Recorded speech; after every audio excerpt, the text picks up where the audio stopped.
দেশের অবস্থা বর্তমানে খুবই খারাপ। বিদেশ থেকে বাড়িতে এসে ভাবছিলাম যে দেশে চাকরি বাকরি হবে, কী করবো এই সার্টিফিকেট দিয়ে?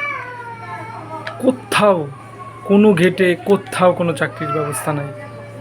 বর্তমানে দেশের অবস্থা খুবই খারাপ, প্রচুর খারাপ, অকল্পনীয় খারাপ। বেকারত্বের হার প্রচুর পরিমাণে বাইরে যেতেছে। অনেক শিক্ষিত লোকজন গেটের সামনে দাঁড়ায় রয়েছে, কোনো চাকরি নেই। আজকে গেছিলাম একটা ইন্টারভিউ দেওয়ার জন্য, সেখান থেকে যে কোনো একটা অজুহাতে সেখান থেকে না করে দিল, কালকে যাইতে বলল। জানি না চাকরি হবে কি না হবে। দেশের অবস্থা খুবই খারাপ। দেশে থাকার চাইতে না থাকাটাই অনেক ভালো। যেই গার্মেন্টসের চাকরি গেটে গেলেই হইতো, এখন সেই গার্মেন্টসের চাকরি গেটে গেটে ঘুরেও চাকরি হয় না, কোথাও নিয়োগ নাই।